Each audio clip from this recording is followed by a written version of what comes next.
Picture this. You've worked at the same company for 8 years, climbing your way up from intern to senior manager. Christmas Eve arrives, and instead of holiday bonuses, your boss calls you into his office with a termination letter.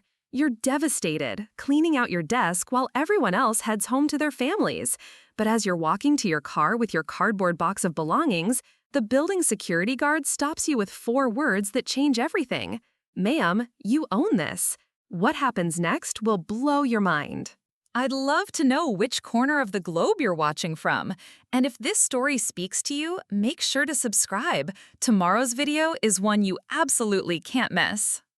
The fluorescent lights in the office felt harsher than usual that Christmas Eve morning.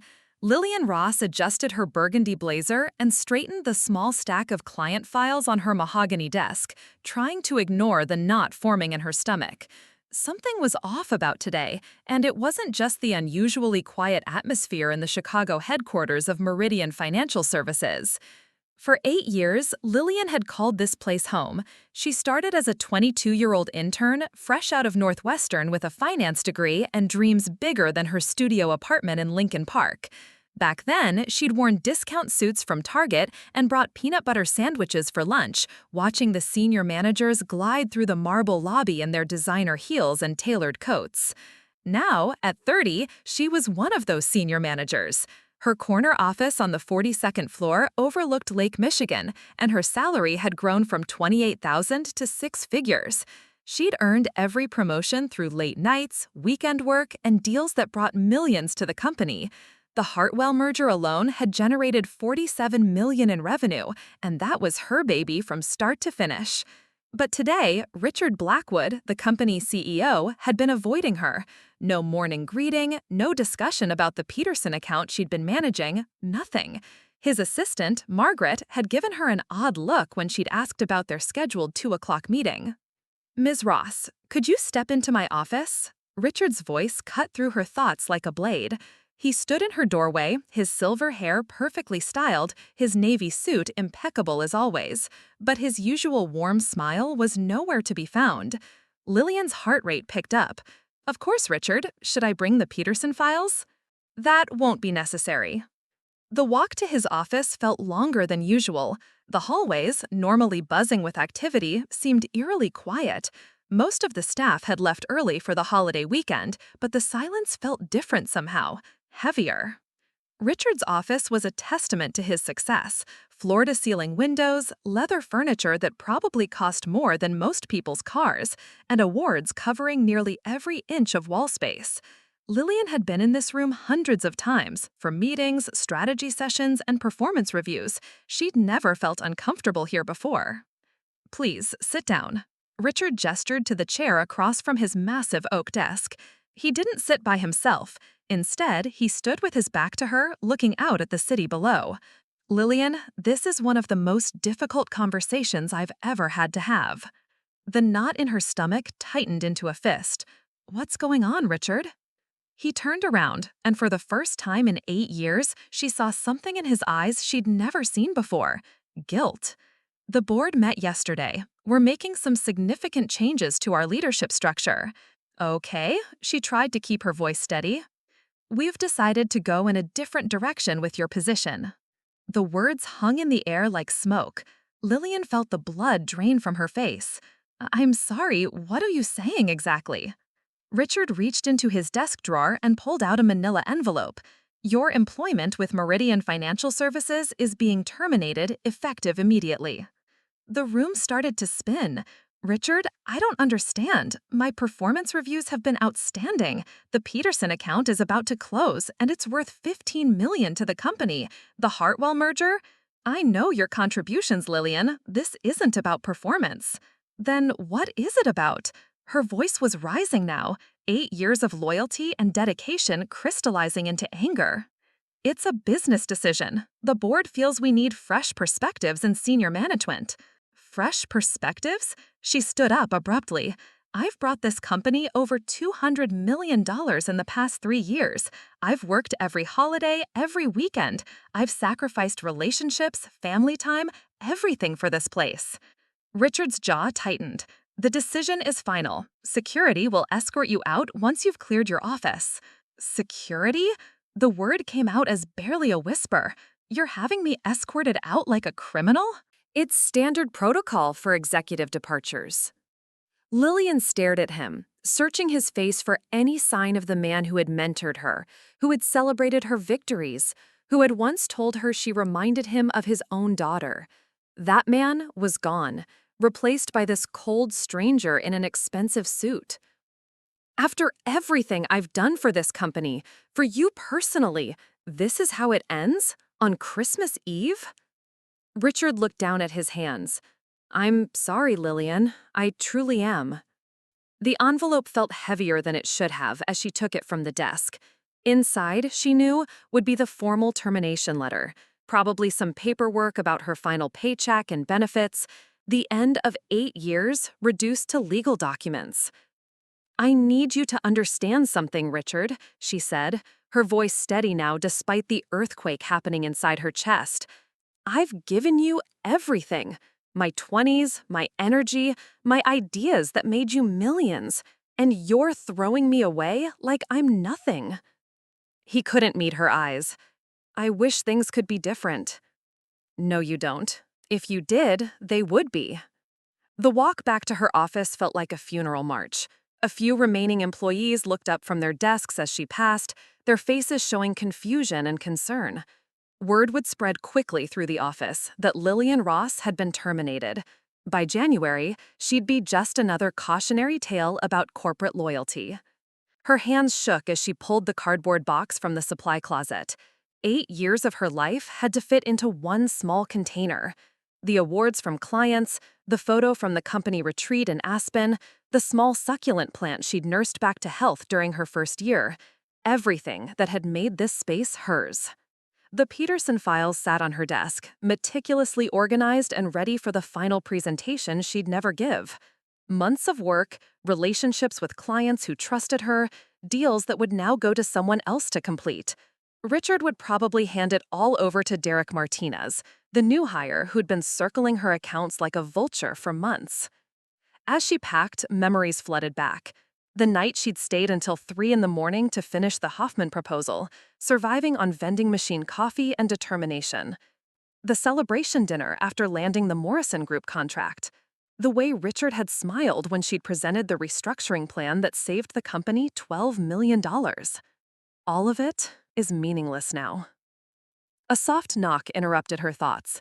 She looked up to see Margaret standing in the doorway, her kind face creased with concern. Ms. Ross, I'm so sorry. I had no idea this was coming. Lillian managed a weak smile. Thanks, Margaret. Neither did I. Is there anything I can do? Just take care of yourself, okay?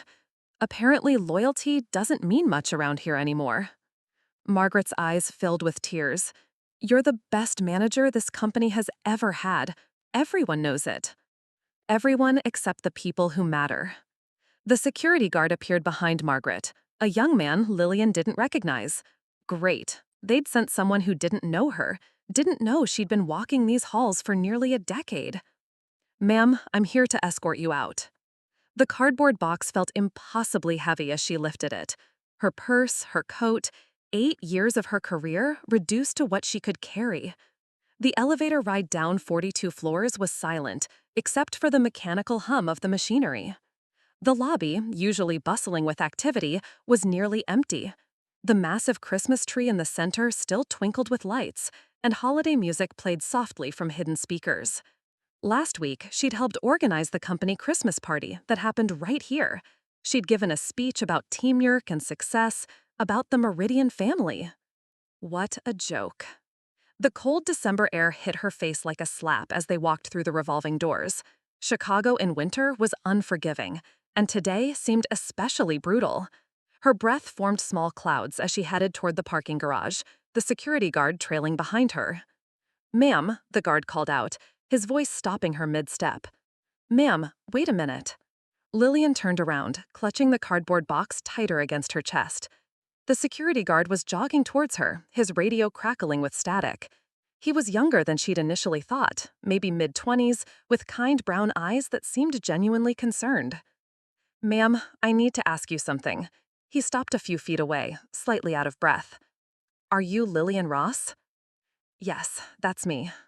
Her voice came out flat, emotionless. Look, I know the protocol. I'm leaving quietly. No need to make this any more humiliating than it already is. A lot of love and effort went into bringing this story to life. If you're enjoying it, we'd be so grateful if you'd subscribe to our channel. Now, back to where we left off.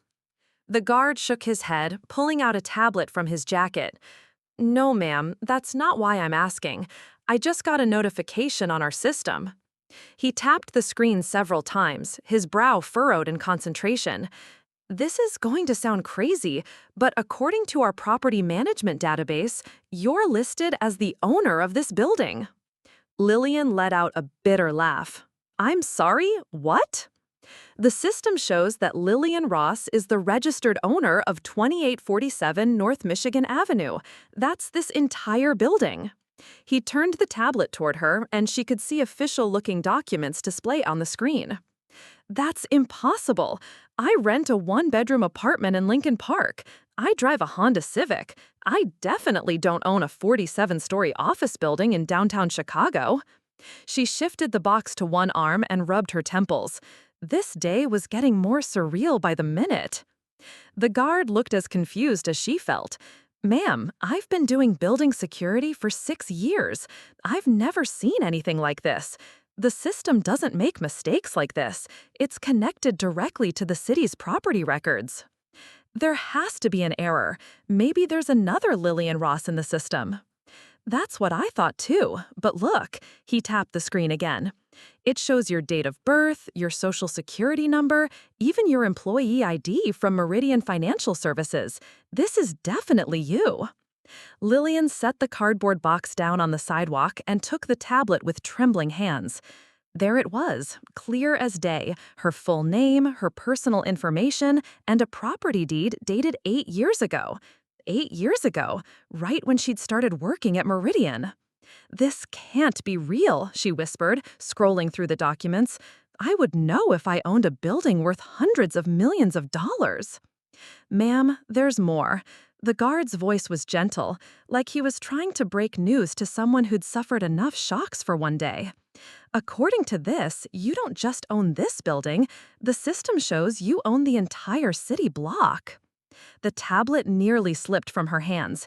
The entire block? Yes, ma'am. That includes the Meridian Financial Building where you just left from, the retail spaces on the ground floor, the parking structures, the hotel across the street, all of it. Lillian looked around at the bustling city block, the Starbucks where she grabbed her morning coffee, the upscale restaurant where she'd taken clients, the boutique hotel where the company put up visiting executives. If what this guard was telling her was true, she owned all of it. This is insane. I think I need to sit down. Ma'am, why don't we go back inside? I can call building management, maybe get some answers. The idea of going back into that building, into the place where she'd just been humiliated and discarded, made her stomach turn. But she needed answers, and standing on a Chicago sidewalk in December wasn't going to provide them. Okay, she said quietly, but I'm not going back up to the Meridian offices. Of course not, ma'am. We'll go to the management office on the 3rd floor. The security guard, she realized she didn't even know his name, helped her carry the cardboard box back through the revolving doors. The warmth of the building felt different now, less like a workplace she was being expelled from, and more like something else, something that might actually belong to her. The elevator ride to the 3rd floor was silent, except for the soft ding of each passing floor. Lillian stared at her reflection in the polished steel doors, trying to process what was happening. 6 hours ago, she'd been a successful senior manager with a bright future. Now she was unemployed and apparently the owner of prime Chicago real estate worth more than she could comprehend. The building management office was a world away from the sleek corporate floors above. It was practical, functional, with filing cabinets lining the walls and several desks covered in paperwork. A middle-aged woman with graying hair looked up as they entered. Hey, Tommy, what brings you down here? Hey, Mrs. Patterson, this is going to sound weird, but we have a situation. This is Lillian Ross, and according to our system, she owns this building. Mrs. Patterson's eyebrows shot up. Lillian Ross? Oh my goodness, we've been trying to reach you for months. Trying to reach me? I worked on the 42nd floor.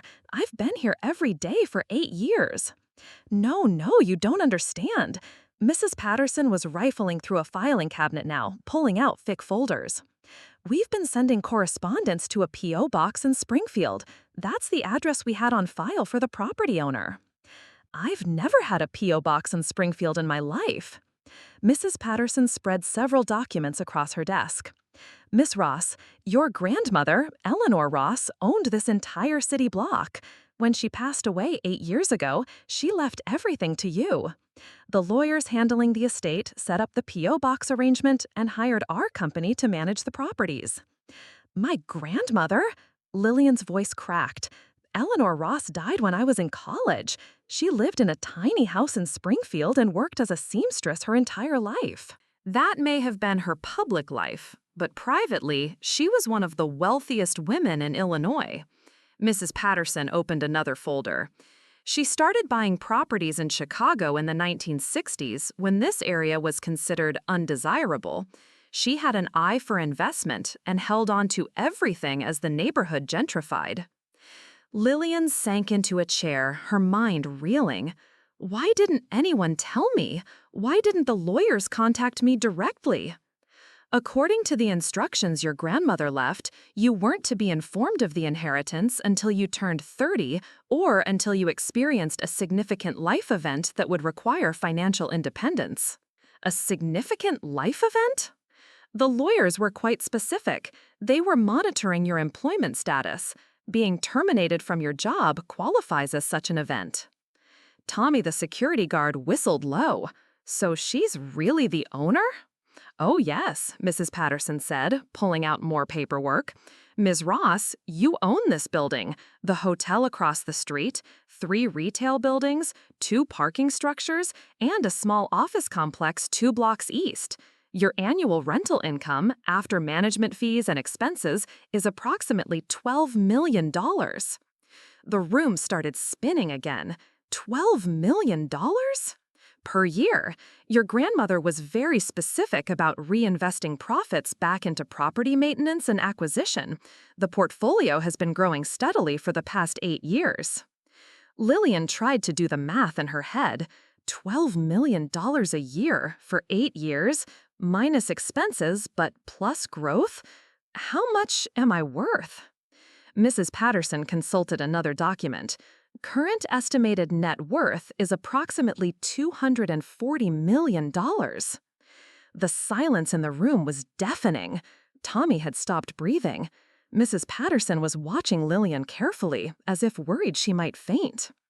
$240 million, Lillian repeated slowly. Yes, ma'am, and that's a conservative estimate. Property values in this area have increased dramatically in the past 5 years. Lillian thought about Richard Blackwood upstairs in his office, probably celebrating the fact that he'd eliminated her salary from his budget. She thought about the cardboard box of personal items sitting next to her chair. She thought about the Peterson account worth $15 million that he'd probably already reassigned to Derek Martinez.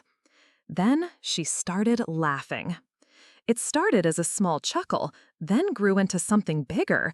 Soon she was laughing so hard that tears were streaming down her face.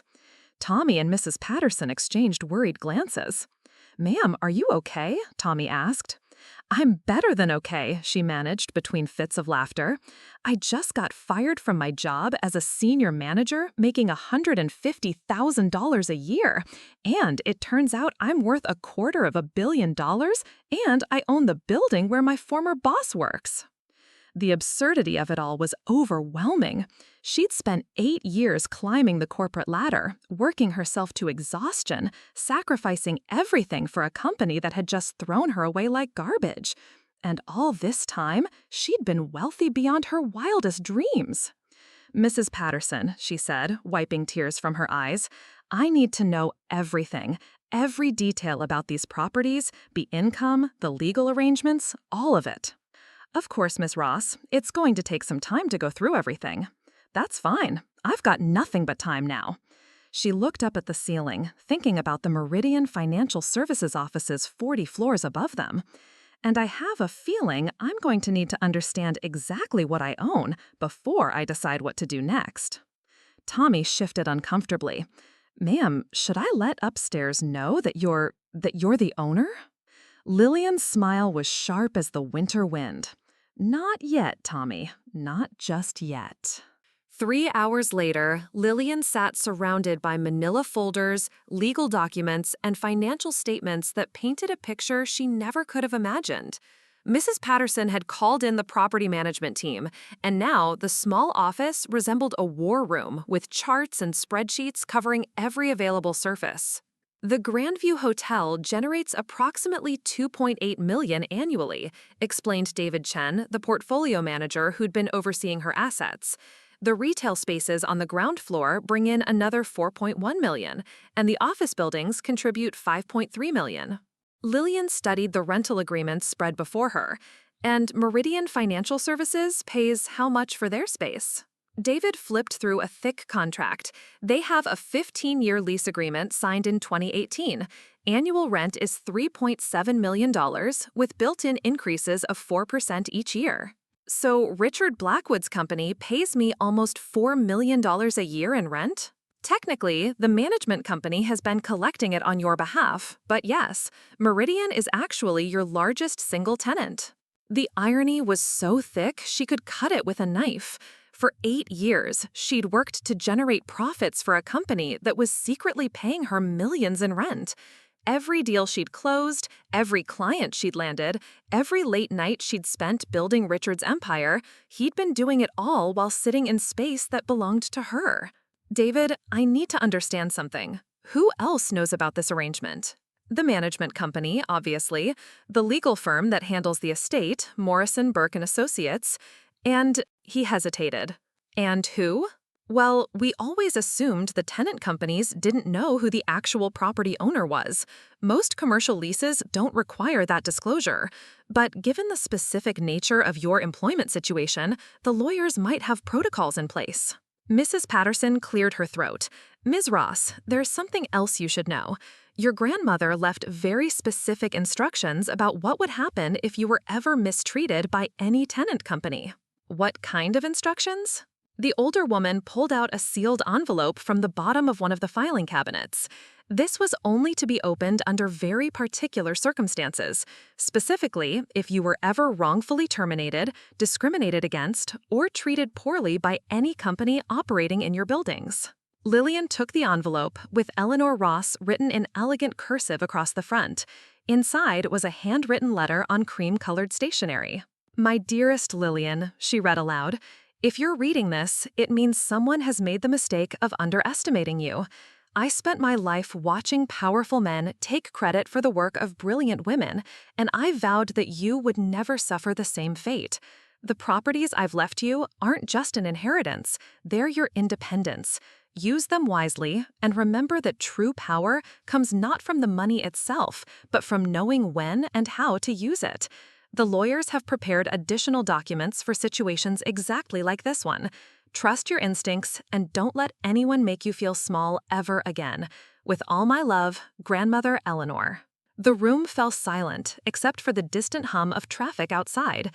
Lillian set the letter down and looked around at the faces watching her expectantly. What additional documents? David opened his briefcase and pulled out another folder. Your grandmother anticipated that you might face workplace discrimination or wrongful termination. She had the lawyers prepare what's essentially a detailed action plan for such scenarios.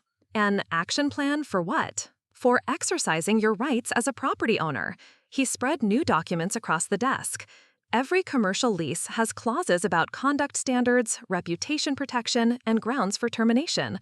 If a tenant company engages in discriminatory practices that could reflect poorly on the property, you're saying I could evict them? Potentially, yes, but there are other options that might be more strategic. Mrs. Patterson leaned forward. Ms. Ross, your grandmother was a very smart woman. She understood that direct confrontation isn't always the most effective approach. What are you suggesting? David pointed to a specific clause in the Meridian Financial Services lease agreement. They're up for renewal next year. But more importantly, they've been trying to expand their office space for the past 18 months. They've submitted 3 separate requests to lease additional floors. Additional floors that I would have to approve? Exactly. And according to the market analysis we conduct annually, Meridian could easily be paying 30% more for their current space based on comparable properties in the area. So I have leverage. Significant leverage, David confirmed.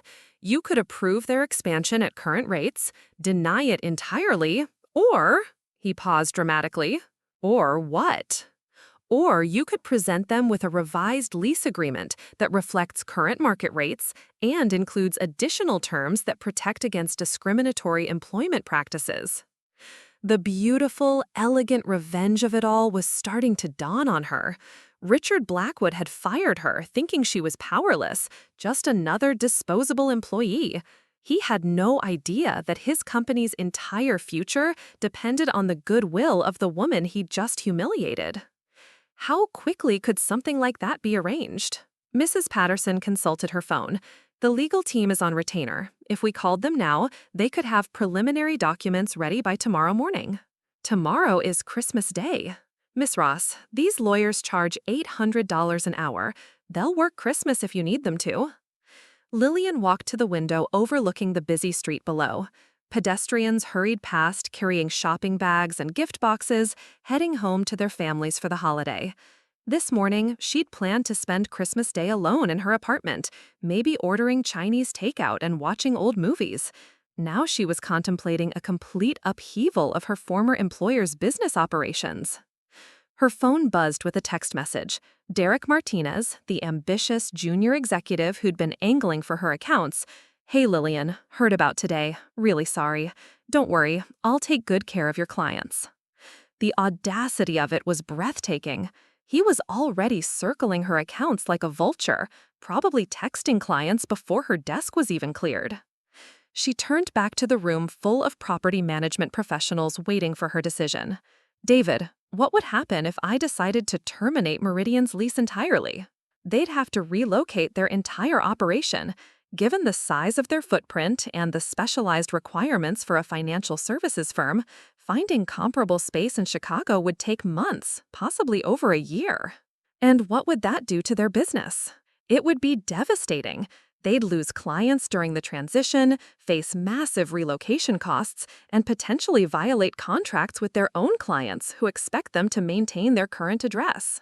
Mrs. Patterson added, plus they'd lose their prestigious Michigan Avenue address. Location matters in the financial services industry. Lillian picked up her grandmother's letter and read it again. Trust your instincts and don't let anyone make you feel small ever again. Her instincts were telling her that Richard Blackwood had made a catastrophic error in judgment. He'd fired her on Christmas Eve, thinking she had nowhere to go and no recourse. He'd underestimated her completely. Here's what we're going to do, she said, her voice gaining strength. I want you to call the lawyers. I want a meeting scheduled with Meridian's executive team for the day after Christmas, and I want you to prepare 3 different scenarios. What kind of scenarios? David asked, pulling out a notepad.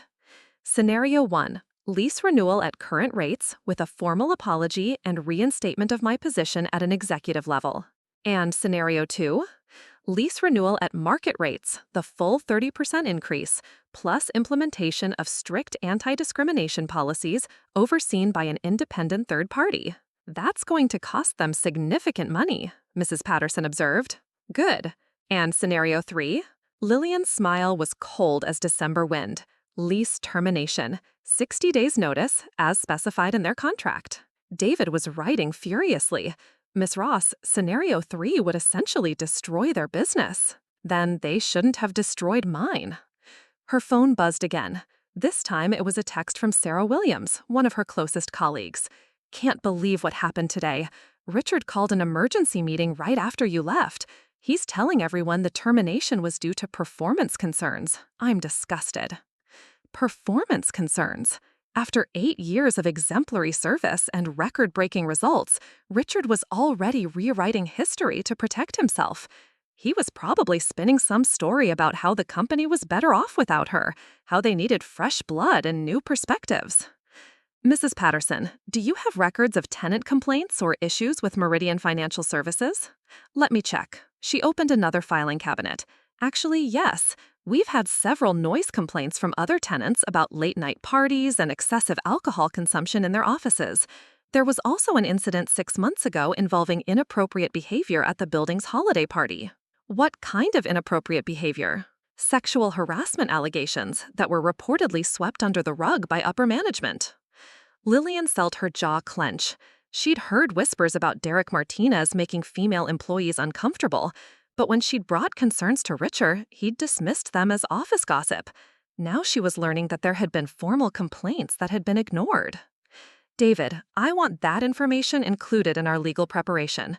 If Meridian has been creating a hostile work environment while operating in my building, that's grounds for immediate lease termination. Absolutely. The reputation clause in their lease is quite specific about maintaining professional standards. Richard's accusation of blackmail hung in the air like smoke from a gunshot. The conference room had become a battlefield, and everyone knew it. Business? Richard's voice rose to a near shout. You're threatening to destroy my company because you're upset about being let go. Lillian remained seated, her hands folded calmly on the table. I'm offering you 3 reasonable options to resolve a lease dispute with a tenant who has demonstrated poor judgment and questionable employment practices. Poor judgment? Derek finally snapped. You think you can just walk in here and… Mr. Martinez, James Morrison's voice cut through Derek's outburst like ice. I'd advise you to be very careful about what you say next. We have documented evidence of your communications with Miss Ross's former clients, including statements that could be construed as defamation. Helen Porter grabbed Derek's arm, silencing him. As Meridian's legal counsel, she understood exactly how precarious their situation had become. Miss Ross, Helen said carefully, perhaps we could discuss this privately, without the emotional weight of yesterday's events clouding our judgment. The emotional weight? Lillian's laugh was sharp. Helen, I was fired on Christmas Eve after 8 years of loyal service. The emotional weight is entirely appropriate. Richard began pacing behind his chair. This is insane. You can't seriously expect us to believe that you've been our landlord this entire time and never knew it. Mr. Blackwood, David Chen interjected, sliding another document across the table. Here are the bank records showing monthly rent payments from Meridian Financial Services to the Eleanor Ross Trust for the past 8 years. Every payment is signed off on by you personally. Richard grabbed the papers, scanning them frantically. Eleanor Ross, that was your grandmother's name. The grandmother you met at the company picnic 3 years ago.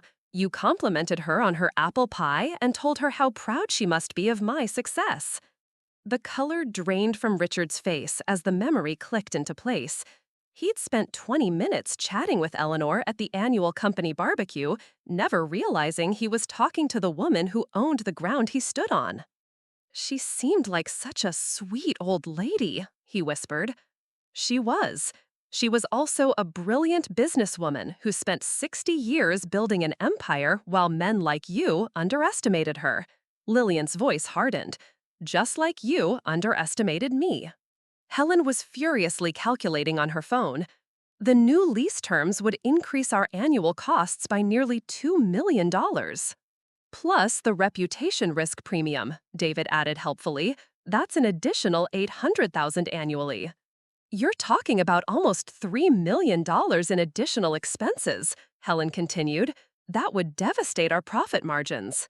Then perhaps you should have considered profit margins before terminating your most successful senior manager, Lillian replied smoothly. Derek, who had been uncharacteristically quiet, suddenly burst out, "This is revenge, pure and simple revenge." Lillian turned to face him directly. Derek, you've been gunning for my position since the day you walked through those doors. You've undermined my relationships with clients, spread rumors about my competence, and yesterday, you started contacting my accounts before my desk was even cleared. That's not… Marcus Morrison recorded your phone call. Would you like to hear what you said about my instability and declining performance? Derek's face went white. James Morrison opened his briefcase again.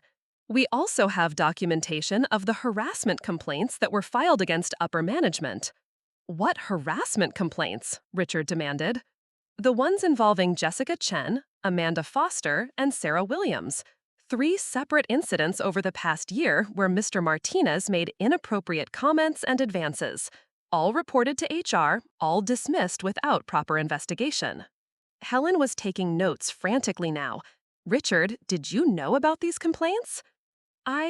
There were some minor workplace disagreements, but nothing that constituted harassment. Minor workplace disagreements? Lillian stood up, her composure cracking for the first time. Jessica Chen quit because Derek wouldn't stop cornering her in the supply room. Amanda transferred to the Seattle office to get away from him. Sarah's been looking for a new job because she's afraid to work late when Derek's in the office. You don't have proof of any of this, Derek protested weakly. David Chen slid his laptop across the table, showing an email thread. Actually, we do. Building security cameras, keycard access logs, and witness statements from cleaning staff who observed inappropriate behavior. The room fell silent, except for the hum of the building's heating system. Richard collapsed into his chair, the fight going out of him as he realized the scope of the disaster. What do you want, Lillian? I want what I've always wanted, Richard. Respect, fairness, acknowledgement of my value. And if we reinstate you, option 1?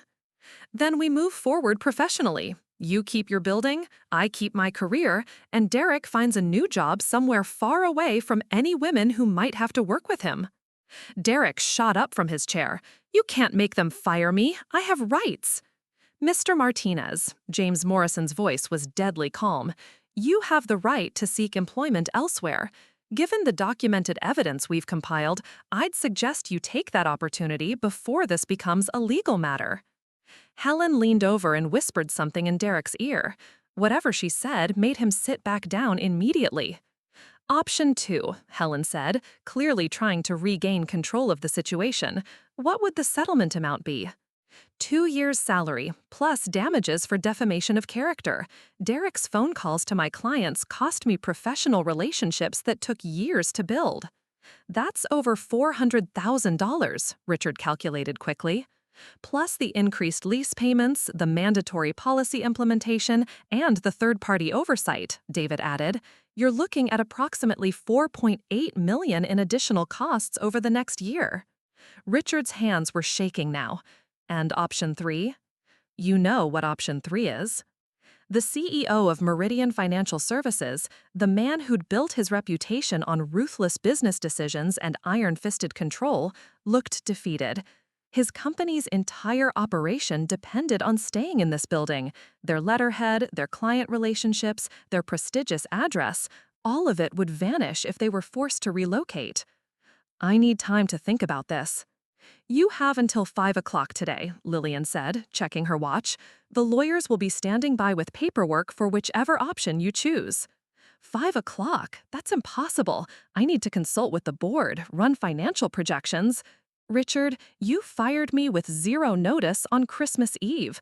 I'm giving you more consideration than you gave me. Helen gathered her papers quickly. We'll need privacy to discuss this. Of course. Tommy will show you to a conference room on the 2nd floor. Take all the time you need. Lillian's smile was pleasant, but cold. Just remember, the 5 o'clock deadline is firm.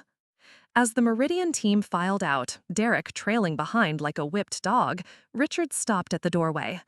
Lillian, for what it's worth, I really am sorry about yesterday.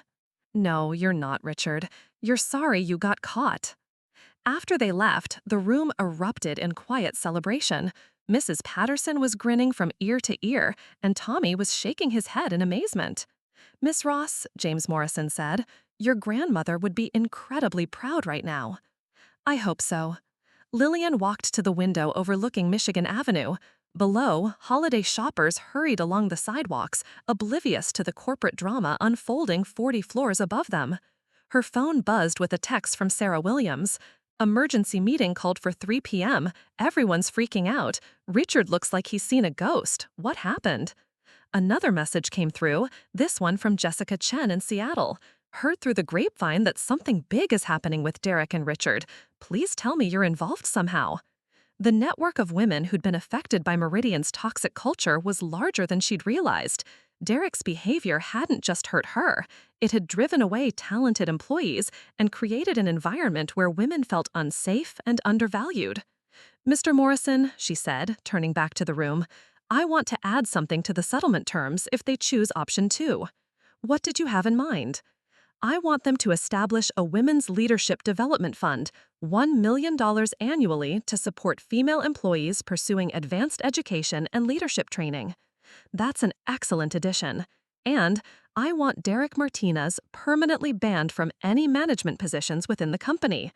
Also reasonable, given the documented harassment issues. At 4:30, Helen Porter called James Morrison's cell phone. The conversation was brief, and when he hung up, he was smiling. They want to discuss terms for option 1. Reinstatement? Yes, they're requesting a meeting with you to negotiate the details. Lillian looked at her watch. Tell them they have 20 minutes to make their case, and Helen Porter comes alone. No Richard, no Derek. 15 minutes later, Helen walked back into the conference room looking exhausted. She sat down across from Lillian without preamble. Richard is prepared to offer you the vice president position with a 30% salary increase. And Derek? Derek submitted his resignation an hour ago. He'll be gone by the end of the week. What about the public acknowledgement of wrongdoing? Richard will send a company-wide email acknowledging that your termination was a mistake and announcing your promotion to Vice President of Client Relations. Lillian considered this carefully. Getting her career back was tempting, but something felt incomplete about the resolution. Helen, what does Richard think he's accomplished here? I'm sorry? He thinks he's negotiating with someone who needs this job, doesn't he? Someone he'll be grateful for reinstatement? Helen shifted uncomfortably. I think he's hoping to resolve this situation with minimal damage to the company. Tell Richard I'll see him in his office at 5 o'clock sharp, just him and me. What should I tell him about your decision? Lillian's smile was enigmatic. Tell him I'm still deciding. At exactly 5 o'clock, Lillian walked through the familiar glass doors of Meridian Financial Services for what she knew would be the last time as an employee. The 42nd floor felt different now, smaller somehow, less intimidating. The marble floors and expensive artwork that had once impressed her seemed almost quaint compared to the empire she now controlled. Richard's office door was closed. She knocked twice and entered without waiting for permission. He sat behind his massive oak desk, but the power dynamic had shifted completely. Yesterday, this had been the throne room where he delivered her professional death sentence. Today, he looked like a man drowning in quicksand. Close the door, she said quietly. Richard complied without argument. Lillian, I want you to know that if I had any idea about your situation... Stop. She held up her hand. We both know that's not true. If you'd known I owned this building, you never would have fired me. Not because it was wrong, but because it would have been bad for business. She walked to the floor-to-ceiling windows overlooking the city. From up here, she could see the entire block that belonged to her. The hotel, the retail spaces, the parking structures. Millions of dollars in assets generating income while she'd been working 80-hour weeks for a fraction of what she was actually worth. Do you know what the saddest part about all of this is, Richard? What? I actually loved working here. I believed in this company. I thought we were building something meaningful together. Richard's voice was barely a whisper.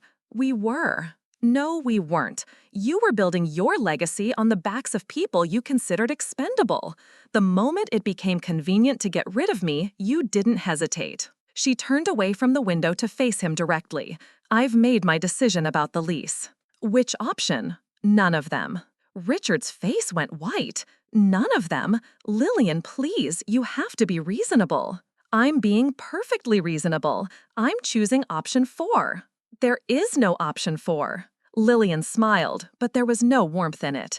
Richard, I'm terminating Meridian's lease effective January 31st. 60 days, just like the contract specifies. You can't do this. We have 500 employees, client obligations, contracts that require us to maintain this address. You should have thought about that before you decided I was disposable. Lillian, think about what you're doing. This will destroy not just the company, but hundreds of careers, people who had nothing to do with your termination. People like Sarah Williams, who's been looking for a new job because Derek made her workplace unbearable. People like Jessica Chen, who quit rather than file a formal harassment complaint. People like Amanda Foster, who transferred across the country to escape a toxic work environment. That's different, is it? Because it seems like you've been destroying careers for quite some time. You just got away with it because the victims were women without power. Richard stood up and began pacing frantically. There has to be something I can do, some way to fix this. There was. Yesterday, when you could have treated me with basic human decency. Today, when you could have taken responsibility for your actions instead of calling this blackmail. I'll double your salary, triple it. I'll make you a partner. Richard, I make $12 million a year from rent alone. Your entire company's annual profit is less than what I earn passively from this building. The reality of her financial position was finally sinking in, not just for Richard, but for herself. She'd spent 8 years chasing promotions and salary increases while sitting on a fortune that dwarfed everything she'd been working toward. Then what do you want? What would it take? Lillian walked over to his desk and picked up a silver picture frame. Richard with his wife and 2 daughters at some resort in the Bahamas. I want you to understand what you did yesterday. You didn't just fire an employee. You destroyed someone who trusted you, who believed in you, who sacrificed everything for your success. I know, I made a terrible mistake. It wasn't a mistake, Richard. It was a choice, a calculated decision based on the belief that I had no recourse, no power, no options. She set the picture frame down and reached into her purse, pulling out a business card. I'm starting my own financial services firm, Ross Capital Management. Your own firm? I have the capital, the client relationships, and now I have the motivation. Marcus Morrison has already agreed to transfer his portfolio. The Peterson Group called this morning asking if I'd be interested in managing their expansion into European markets. Richard's legs seemed to give out, and he collapsed back into his chair. You're taking our clients. I'm offering them better service with someone who values their business, someone who won't get fired on Christmas Eve because her boss decided he needed fresh perspectives. Lillian, please, think about the employees who'll lose their jobs if Meridian goes under. I have thought about them. That's why I'm offering positions to every woman in your company who's been passed over for promotion or subjected to harassment. You can't poach our entire female workforce. I'm not poaching anyone. I'm providing opportunities for talented women to work in an environment where they'll be valued and respected. Her phone buzzed with a text from Sarah Williams. Whatever you're doing up there, half the office is updating their LinkedIn profiles. Derek cleaned out his desk and left through the back exit. Another message from Jessica Chen in Seattle. Sarah told me what's happening. Are you really starting your own firm? Because I'd move back to Chicago in a heartbeat to work for you. The exodus was already beginning. Word had spread through the company's informal networks, and the women who'd felt trapped or marginalized were seeing an opportunity for something better. Richard, here's what's going to happen. You have 60 days to find new office space. I'll provide positive references for any employee who needs them, and I'll honor existing client contracts through the transition period. That's something, I suppose. But there's one more thing. Lillian pulled a manila envelope from her purse, the same type Richard had used to deliver her termination letter. This is a formal complaint I'm filing with the Equal Employment Opportunity Commission regarding Meridian's discriminatory practices. You're suing us? I'm ensuring that what happened to me, to Jessica, to Amanda, and to Sarah never happens to anyone else. The EEOC investigation will become public record. Richard stared at the envelope like it contained a bomb. This will ruin our reputation in the industry. Your reputation ruined itself when you decided employee loyalty was disposable. Is there nothing I can say or do to change your mind? Lillian walked toward the door, then paused with her hand on the handle. Yesterday, when you fired me, you said the decision was final. You said the board felt you needed fresh perspectives in senior management. Yes. Well, Richard, you're about to get all the fresh perspective you can handle. She opened the door and stepped into the hallway where several employees had gathered, pretending to work but obviously listening to every word coming from Richard's office. Sarah, Lillian called out, could I speak with you for a moment? Sarah Williams hurried over, her face a mixture of confusion and hope. Lillian, what's going on? There are rumors flying everywhere.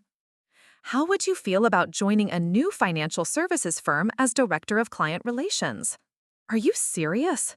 Dead serious. 40% salary increase, full benefits, and an actual path to partnership. When do I start? January 2nd. Ross Capital Management will be opening offices in the Palmer Building on State Street. More employees had gathered now, drawn by the promise of escape from a sinking ship. Lillian addressed the growing crowd.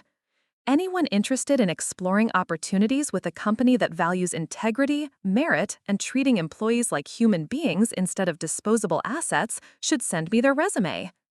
She handed out business cards to eager hands, watching as hope replaced resignation in their faces. Richard emerged from his office looking haggard. Lillian, you're destroying everything I've built. No, Richard, I'm giving people the choice to work somewhere better. The board will never approve a move this expensive. The cost of relocating will bankrupt us. Then maybe you should have thought about that before you made enemies with your landlord. As the elevator doors closed behind her, Lillian caught a glimpse of Richard standing in his empty office, staring out at the city that no longer felt like his domain. The man who'd wielded absolute power over her career just 24 hours ago now looked small and powerless himself. The elevator descended past floor after floor of her building, past businesses that paid her rent, past spaces that generated the wealth she was only beginning to understand. When the doors opened in the lobby, Tommy was waiting with a wide grin. How did it go, Miss Ross? Exactly as planned, Tommy. Exactly as planned. Outside, snow had begun to fall, dusting the city in pristine white. Lillian stood on the sidewalk where Derek had texted her about taking over her accounts, where she'd felt hopeless and discarded just one day ago. Her phone rang. Marcus Morrison from the Morrison Group. Lillian, I just got off the phone with someone from Meridian trying to convince me to stay with them. He seemed quite desperate. Richard's having a difficult day. I told him I'd already committed to Ross Capital Management. When can we meet to discuss our expansion plans? How about tomorrow? I have a feeling I'm going to have a lot of free time on my hands. As she walked away from the building she owned toward the future she was about to create, Lillian couldn't help but smile. Christmas Eve had brought the end of one chapter and the beginning of something infinitely better. 6 months later, Lillian stood in the penthouse office of the Palmer Building, watching through floor-to-ceiling windows as moving trucks pulled away from 2847 North Michigan Avenue. Meridian Financial Services was officially gone, relocated to a cramped building in the suburbs after failing to secure suitable downtown space within their budget. Ross Capital Management had grown from a wild idea to a thriving firm with 37 employees, most of them former Meridian staff who jumped ship during the chaos. The office buzzed with energy that Meridian had never possessed, the energy of people who felt valued and respected. The Peterson Group just signed, announced Sarah Williams, bursting through the office door with a contract in her hand. $43 million portfolio, and they specifically requested you because they heard about how you handled the Meridian situation. Any word from the Morrison Group expansion? They closed the European deal yesterday. Marcus Morrison called it the smoothest international expansion his company's ever done. Sarah grinned. He also said he's recommending us to 3 other firms looking to expand overseas. The irony wasn't lost on Lillian. The accounts Richard thought Derek would inherit had instead become the foundation of her competing firm. The Peterson Group, Morrison Group, and 8 other major clients had followed her to Ross Capital, bringing their multi-million-dollar portfolios with them. What's the final count on the Meridian exodus? 23 employees total, every woman in their senior management, plus 6 guys who were fed up with the toxic culture. Sarah pulled up a spreadsheet on her tablet. Oh, and Derek Martinez applied for a job here yesterday. Please tell me you threw his application directly into the trash. I did something better. I forwarded it to Jessica Chen with a note asking if she wanted to respond personally. Lillian laughed. Jessica had returned from Seattle to join Ross Capital as Director of Human Resources, and her first initiative had been implementing the most comprehensive anti-harassment policies in the industry. A knock on the door interrupted their celebration. Tommy Walsh, she'd hired him as head of security for both the building and the firm, peeked his head in. "Ms. Ross, there's someone here to see you. Says it's urgent." "Who is it?" "Richard Blackwood." The room fell silent. Sarah's eyes went wide. What does he want? "Only one way to find out. Send him up, Tommy." 5 minutes later, Richard walked into her office looking like a man who'd aged a decade in 6 months. His once perfect silver hair was disheveled, his expensive suit wrinkled. The confident CEO who'd fired her on Christmas Eve was gone, replaced by someone desperate and defeated. "Hello, Richard." "Lillian." He glanced around the office, the modern furniture, the view of Lake Michigan, the awards and client photos already covering the walls. "Nice place." "Thank you. What can I do for you?" "I need help." Sarah started to leave, but Lillian gestured for her to stay. "What kind of help?" "Meridian is hemorrhaging clients. We've lost 60% of our portfolio in the past 4 months. The suburban location is killing us, and our remaining employees are jumping ship daily." "I'm sorry to hear that." "Are you? Because you've hired most of our former staff and stolen our biggest accounts." "I haven't stolen anything, Richard. I've provided better opportunities for talented people who were undervalued at your company." Richard slumped into a chair without being invited. "The board is talking about bankruptcy. 23 years I've been building Meridian, and it's all falling apart." 23 years of building on a foundation of disrespecting employees and ignoring harassment. That foundation was always going to crack eventually. "I know I made mistakes. Firing you was the biggest mistake of my career." "It wasn't a mistake, Richard. It was a reveal. It showed me exactly who you really are when you think no one's watching." "What would it take for you to consider some kind of partnership? Merger, maybe?" Sarah actually laughed out loud. "Are you seriously asking her to save the company that fired her?" "I'm asking for mercy," Richard said quietly. Lillian studied his face, seeing genuine desperation there. 6 months ago, this man held absolute power over her career. Now, he was begging for scraps. "Richard, do you know what I learned from my grandmother's papers?" "What?" "She tried to rent space to Meridian in 1987, when you were first starting the company. You turned her down because you didn't think a woman could understand the complexities of commercial real estate." Richard's face went ashen. "I don't remember that." "She kept the rejection letter. It's framed on my desk at home." Lillian sat down across from him. "You've been underestimating women your entire career. Yesterday was just the latest example." "So there's nothing I can do?" "You can learn from this experience. You can build a better company next time, one that treats people with dignity regardless of their gender or their perceived power." "Next time?" "Lillian, I'm 58 years old. Meridian is my life's work." "Then you should have protected it better." Richard's shoulders sagged in defeat. "What about our remaining employees, the ones who didn't do anything wrong?" For the first time since he'd entered her office, Lillian's expression softened slightly. "Anyone who wants to apply for positions here is welcome to submit their resume. We're expanding rapidly."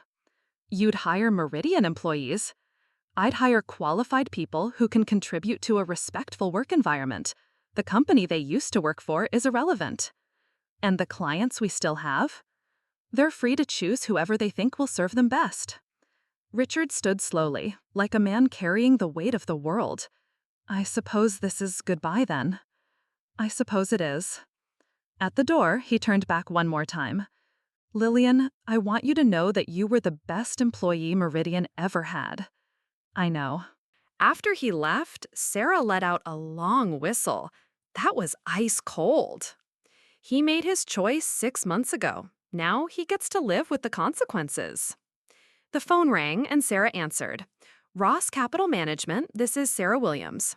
She listened for a moment, then covered the receiver. It's the Chicago Business Journal. They want to do a feature story about your rapid expansion. What kind of feature? From Fired to Fortune, how one woman built an empire in 6 months. Lillian considered this. The story would inevitably include details about Richard's downfall and Meridian's collapse. It would become a cautionary tale about the dangers of underestimating employees and maintaining toxic workplace cultures. Schedule it for next week, but make sure they understand that this story isn't about revenge. What's it about then? It's about what happens when women support each other instead of competing. It's about recognizing talent regardless of gender. And it's about the fact that treating people with respect isn't just morally right, it's good business. A month later, the Chicago Business Journal feature ran with a photo of Lillian standing in front of the Palmer Building, surrounded by her diverse team of employees. The article detailed not just her dramatic rise, but the innovative approaches Ross Capital was taking to client service and employee development. The Women's Leadership Fund she'd established was already supporting 12 female employees pursuing advanced degrees. The firm's harassment-free environment had become a model for other companies, and their client satisfaction ratings were the highest in the Chicago financial services industry. Derek Martinez had eventually found work at a small firm in Milwaukee where he lasted 3 weeks before being terminated for inappropriate conduct. Richard had attempted to start a consulting company, but his reputation preceded him. Industry connections had dried up, and clients were reluctant to trust someone whose own company had collapsed so spectacularly. The building at 2847 North Michigan Avenue now housed a tech startup on floors 35 through 47, a sustainable energy consulting firm on floors 20 through 34, and a women-owned marketing agency on floors 15 through 19. The space that had once represented corporate hierarchy and toxic masculinity now hummed with innovation and collaboration. On the anniversary of her firing, Lillian received an unexpected package.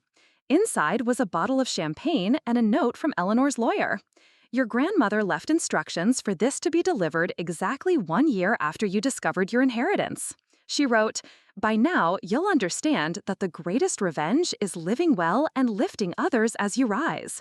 I'm proud of the woman you've become. Celebrate not just your success, but the success of everyone you've helped along the way." That evening, Lillian hosted a party for her employees on the roof deck of the Palmer Building. As the sun set over Lake Michigan, she raised a glass of her grandmother's champagne to toast the team that had helped her build something extraordinary. "To second chances," she said, "and to proving that sometimes the worst day of your life is actually the beginning of the best chapter." The crowd cheered, and as Lillian looked out over the city lights twinkling below, she thought about the scared, angry woman who'd sat in that conference room 6 months ago with a cardboard box and a broken heart. That woman couldn't have imagined the empire she'd built or the lives she'd changed. Sometimes getting fired was the best thing that could ever happen to you, especially when you owned the building where it happened. Looking for more? We've got 2 amazing stories ready for you right on screen. If this one touched you, these are absolutely worth your time. Click to watch them now. And hey, subscribe and hit that bell to never miss our latest uploads.